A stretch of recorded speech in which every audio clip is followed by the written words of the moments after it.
اگلے دن واپس آ جاتے ہیں. ابھی تک نہیں آئے کیونکہ وہ یہ دیکھ رہے ہیں کہ آپ لوگ ہیں کہاں, کھڑے کہاں ہیں. تو معاملات سچ مچ سنگین ہے. تو حکومت کو بہت سیریسلی کرنا چاہیے, عوام کو حقیقی صورتحال بتانی چاہیے تاکہ جنگی بنیادوں پہ عوام ان کے ساتھ کھڑے ہو کے مسئلے حل کریں. لیکن یہاں تو سیاست ہو رہی ہے, صرف ایک دوسرے کی ٹانگیں کھینچی جا رہی ہیں, صرف الزامات کیے جا رہے ہیں. اس طرح نہیں ہوگا. IMF کے $1 ارب سے کیا بنے گا؟ کیونکہ آپ نے جیسے کہا ہے بالکل صحیح ہے کہ یہ قسط ہے, ابھی مہینہ گزرے گا, اس کے بعد پھر رونا دھونا شروع ہو جائے گا. پھر یہ شرائط کس طرح ہم پوری کریں گے کہ ایک بہت بڑی جو خطیر رقم ہے قرضے کی وہ کیسے واپس کریں گے؟ دینا تو ہم ہی نے ہے, کسی نے اللہ واسطے تو ہمیں نہیں دیا. اب دوست ممالک جو ہیں وہ بھی آپ پہ یقین نہیں کر رہے ہیں, چاہے وہ کسی وجہ سے نہیں کر رہا ہے. اس کی پرانی کہانی دہرانے کی ضرورت نہیں ہے, لیکن موجودہ صورتحال میں تو نہیں کر رہے تو نہیں کر رہے. تو پھر اس کا حل کیا ہوگا؟ اس کا حل حکومت نے نکالنا ہے. جنہوں نے اس چیلنج کو قبول کیا تھا, جنہوں نے عوام کو یقین دہانی کرائی تھی کہ ہم آئے اسی لیے ایک منتخب حکومت کو گرا کے اپنی اکثریت شو کر کے کہ ہم آپ کو نجات دلانا چاہتے ہیں, مہنگائی سے نجات دلانا چاہتے ہیں, غلط منصوبوں سے نجات دلانا, لیکن ناکام ہے. تو پھر کہاں جائیں گے ہم؟ کس کا گریبان پکڑیں گے؟ میری کل ایک بہت ہی سینئر جرنلسٹ ہیں لاہور کے, ان سے بات ہو رہی تھی, پاکستان کے نہیں بین الاقوامی طور پہ ان کا نام ہے بڑا. ان سے میری جب بات ہوئی تو انہوں نے کہا جی کہ جب ہمیں IMF سے قرضہ مل جائے گا تو اس کے بعد دوسرے کئی دوست ممالک جو ہیں وہ قرضے دینے کے لیے تیار ہو جائیں گے اور پاکستان کی امداد بھی بحال ہو جائے گی. تو میں نے ان سے پوچھا کہ آپ یہ بتائیے کہ جب پچھلی قسط لینی تھی اس وقت بھی یہی کہا گیا تھا کہ جب یہ قسط ہمیں مل جائے گی تو دوست ممالک ہماری امداد بھی کریں گے اور ہمیں قرضہ بھی دیں گے, لیکن یہ سلسلہ صرف ہوائی رہا, باتوں کے طور پہ رہا. تو اب کیا یقین دہانی کرائی جا سکتی ہے کہ آئندہ جو دوسرے ممالک ہیں IMF سے $1 ارب قرضہ ملنے کے بعد وہ ہماری امداد کریں گے؟ خالی صاحب عام طور پہ ہوتا ہی ہے کہ دنیا میں جب IMF کسی چیز کو مان لیتا ہے اور اس کے ساتھ معاملات طے ہو جاتے ہیں تو دنیا میں ایک اعتماد کی فضا قائم ہوتی ہے کہ اگر ایک بڑا عالمی ادارہ جو ان پہ اعتبار کر رہا ہے تو ہم بھی اعتبار کرتے ہیں. لیکن ماضی میں یہ ثابت ہو گیا کہ وہ اعتبار جو ہے وہ ابھی بھی بے اعتباری کی طرف ہی ہے, بد اعتمادی کی فضا قائم ہے, اسی لیے آپ کو نہیں ملا. تو اس قسط کے بعد بھی مجھے لگتا ہے کہ صورتحال جو ابھی اس طرح بہتر نہیں ہوگی, لیکن امیدیں نہیں یہی ہیں کہ چین مدد کر دے گا, سعودی عرب مدد کر دے گا, متحدہ عرب امارات مدد کر دے گا. لیکن جب چھوٹی چھوٹی چیزیں ہوتی ہیں کہ متحدہ عرب امارات کے صدر نے اسلام آباد جانا تھا, موسمی خرابی کی وجہ سے وہ نہیں گئے, موسمی خرابی کیا ہوا؟ اب یہ کون سی موسمی خرابی تھی, وہ کون سا موسم تھا جو خراب ہوا تھا؟ تو قوم کو نہیں بتا رہے. جب تک قوم کو اصلی بات نہیں بتائیں کہ مرض کیا ہے, ڈاکٹر آخر مرض تو بتاتا ہے نا, مرض بتائیں آپ, پھر علاج کے لیے سب ایک کندھے سے کندھا ملا کے باصلاحیت قوم ہے. ہم نے سیلاب, زلزلہ, ساری مصیبتیں صحیح ہیں, اور خاص طور پہ اس وقت جو ذخیرہ اندوزی ہو رہی ہے, گندم موجود ہے ملک میں لیکن ذخیرہ اندوزی کی گئی ہے, مہنگائی جو ہے وہ آسمان پہ ہے, ضروریات زندگی جو ہے وہ خرید نہیں سکتے, لوگوں کی قوت خرید ہے ہی نہیں. تو پھر اس سب کا مسئلہ جو ہے کہیں نہ کہیں تو آپ کو بند مارنا پڑے گا. حکومت کہیں بھی کچھ نہیں کر پا رہی. حکومت کر رہی ہے یا نہیں کر رہی, اس وقت جو الزامات عمران خان کی حکومت گرانے کے لیے موجودہ حکومت نے لگائے تھے اس سے 10 گنا زیادہ الزامات, وہی الزامات ان کو ملٹیپلائی کر کے 10 سے تو یہ موجودہ حکومت کے اوپر لگ رہے ہیں. اس کا مطلب ہے کہ موجودہ حکومت نے صرف اقتدار حاصل کرنے کے لیے عمران خان کی حکومت کو گرایا تھا, اور ان کو بھی معلوم تھا کہ ملک کے حالات ایسے نہیں ہیں کہ معاشی طور پہ بہتری آ سکے گی یا عوام کو ریلیف مل سکے گا. انہوں نے اپنا اقتدار سنبھالنا تھا, موجودہ حکومت نے وہ سنبھال لیا, لیکن ریلیف کوئی نہیں ملا. ناصر نقوی صاحب, آپ نے میرے لیے وقت نکالا, میں آپ کا بہت بہت شکر گزار ہوں. بہت شکریہ. جی دوستو, آپ نے سنی ناصر نقوی صاحب کی باتیں, تو یقینی طور پہ اس وقت ہمیں اکٹھا ہونے کی ضرورت ہے. الزامات کی سیاست جو ہے اس کو ایک طرف کرنا ہوگا اور مل جل کر سب کچھ کرنا ہوگا. لیکن کیا یہ پاکستان میں ممکن ہے؟ نہ عمران خان موجودہ حکومت کا ساتھ دینے کے لیے ان کی کسی بھی میٹنگ میں جائیں گے, اور نہ موجودہ حکومت جو ہے وہ عمران خان کی کوئی بات ماننے کے لیے تیار ہیں. سیاست سیاست اور سیاست, یہ پاکستان کو کہاں لے جائے گی اس کا اندازہ نہ آپ لگا سکتے ہیں, نہ ناصر نقوی صاحب لگا سکتے ہیں, نہ کوئی اور لگا سکتا ہے. یہ ملک کی تباہی اور بربادی کے لیے ایک ایسا فیوچر بنا رہی ہے جس کا اندازہ لگانا بہت مشکل ہے کہ اس کے نقصانات کیا ہیں. میری یہ خوش قسمتی ہے, میں اپنا پروگرام ختم کر رہا تھا کہ میرے ملک منصف عوان صاحب جو ہیں وہ میرے سامنے آ گئے ہیں. آئیے تو السلام علیکم جناب علی کیسے ہیں؟ ٹھیک ہیں؟ خیریت ہے سر جی؟ بڑی محفل گرم تھی نقوی صاحب کی آپ جی کی. جی وہ بڑی ہم سنجیدہ میں ماحول بیچ میں. میں کباب میں ہڈی تو نہیں بن گیا؟ نہیں جناب، یہ کباب میں ہڈی بعض اوقات بہت اچھی رہتی ہے کہ یار کباب کھاتے رہتے ہیں تو اچھا. ہڈی بھی ہونی چاہیے. اچھا. ہڈی بہت کام آتی ہے، دانتوں کی مضبوطی ہوتی ہے اس ہاں سے. جی.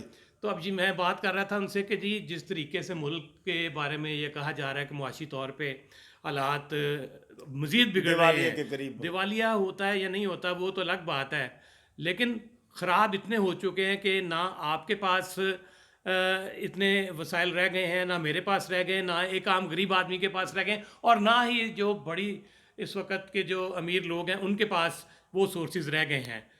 ملک قرضوں میں ڈوبا ہوا ہے. $1 ارب اور قرضہ ہم لے رہے ہیں اور امید کر رہے ہیں کہ اس قرضے ملنے کے بعد ہمیں دوسرے ممالک بھی اور قرضہ دیں گے. آپ یہ بتائیے کہ ہم قرضوں پہ ہی چلتے رہیں گے؟ اپنے وسائل کو ہم کب استعمال کریں گے؟ ارب پتی کھرب پتی لوگوں کی خاندانوں کی جو ہے بھرمار ہے پاکستان میں، وہ کب کام آئیں گے؟ بالکل. پہلے تو یہ افسوس والی یہ بات ہے کہ جو ہم ڈیفالٹ کے قریب پہنچ گئے ہیں. کچھ لوگ کہتے ہیں جی ڈیفالٹ ہو گئے ہیں. ویسے مجھے یہ پتہ ہے کہ جو رپورٹیں آ رہی ہیں کہ ہمارے پاس 15 دن کی خوراک رہ گئی ہے. 15 دن کی صرف. یہ بڑے دکھ والی بات ہے. 15 دن کی رہ گئی ہے اور اس کے لیے کوئی سیریس تگ و دو نہیں کر رہا کوئی بھی پارٹی. ساری پارٹیوں کو ہم مورد الزام ٹھہراتے ہیں. سیاستدان آپس میں لڑ رہے ہیں، ایک دوسرے کی ٹانگ کھینچ رہے ہیں، اور پاکستان بستر مرگ پہ پڑا ہے. آکسیجن لگی ہوئی ہے پاکستان کو، اور پاکستان کا کسی کو خیال ہی نہیں ہے کہ اس کا کوئی علاج کروائیں. اس کی آکسیجن ہے، کوئی دوائی دیں، کوئی ٹیکہ لگائیں، کوئی انجیکشن کریں. آئی ایم ایف کی طرف کو ایک دفعہ دیکھنا ہوتا ہے، ہر مہینے دیکھنا ہوتا ہے. ہر مہینے آئی ایم ایف قرضہ نہیں دے گا تو ہم مر جائیں گے جی. پوری دنیا یہ ہمیں سعودی عرب والوں نے بھی کہہ دیا ہے کہ اگر آئی ایم ایف دے گا تو پھر ہم دیں گے آپ کو. اس نے تو پہلے بھی نہیں دیا. پہلے اور بھی یہی کہا تھا. کل کے جو ادھر آئے ہوئے ہیں آئی ایم ایف کے نمائندے، ان کا میں دیکھ رہا تھا. انہوں نے کہا جی کہ بجلی مہنگی کرو. انہوں نے کہا جی 50 روپے فی تیل کا فی لیٹر جو لیوی ٹیکس اسے کہتے ہیں وہ لگاؤ. اور انہوں نے باقی بجلی کے اوپر ساری چیزوں کا انہوں نے کہہ دیا ہے کہ ہمیں $55 ارب کے یہ ٹیکس لگا کے دکھائیں پھر ہم دیں گے آپ کو. $55 ارب. ہاں $55 ارب کے لگا کے دیں تو اس کے بعد ہمارے ساتھ بات کریں. آئی ایم ایف کا کشکول توڑنا پڑے گا. اور میں کاٹ رہا ہوں، $1 ارب لینے کے لیے $55 ارب کے ٹیکس لگانے پڑیں گے سر جی. 55 ارب روپے. 55 ارب روپے. 55 ارب روپے. آپ پتہ کیا ہے، اب ہمیں اگر $5 بلین ملے گا نا، اس میں سے 4.5 ہم نے قسط دینی ہے. یہ لطیفے والی بات ہے کہ $5 لے کے 4.5 روپے ہم نے واپس کرنے ہیں اسی وقت، اور باقی وہ آ گیا. سری لنکا کو انہوں نے کہہ دیا کہ اپنی فوج آدھی کرو. آئی ایم ایف، آپ کو نقوی صاحب نے بتایا کہ وزیر اعظم شہباز شریف نہیں ہے، آئی ایم ایف ہے. تو ہم مجبور ہیں، ہم یہ ساری باتیں ماننے پہ مجبور ہیں. ہمارا کوئی اپنے اس ملک میں اختیار نہیں ہے، کوئی ساورن ملک اب یہ نہیں رہا. بالکل ہم حالت نزاع میں ہیں. اللہ رحم کرے. آپ کی باتیں جس طریقے سے آپ کر رہے ہیں، اور میری دعا ہے کہ ایسے حالات نہ ہوں کہ پاکستان جو ہے وہ بستر مرگ پہ آخری جگہ پہ چلے جائے. اور دیوالیہ جس طریقے سے آپ نے کہا جی ہو چکا ہے، یہ اگر حالات ہو گئے تو ایک ایٹمی ملک اس کا کیا بنے گا، یہ پوری دنیا کو بھی اندازہ ہے اور پاکستانی عوام کو بھی ہے. لیکن ہمارے سیاستدان جو ہیں وہ اس کا اندازہ لگا تو رہے ہیں، لیکن اس کو ختم نہیں کرنا چاہتے ان موجودہ مسائل کو. ملک منصف عوان صاحب، قانونی ٹی وی والے، آپ کا بھی بہت بہت شکریہ.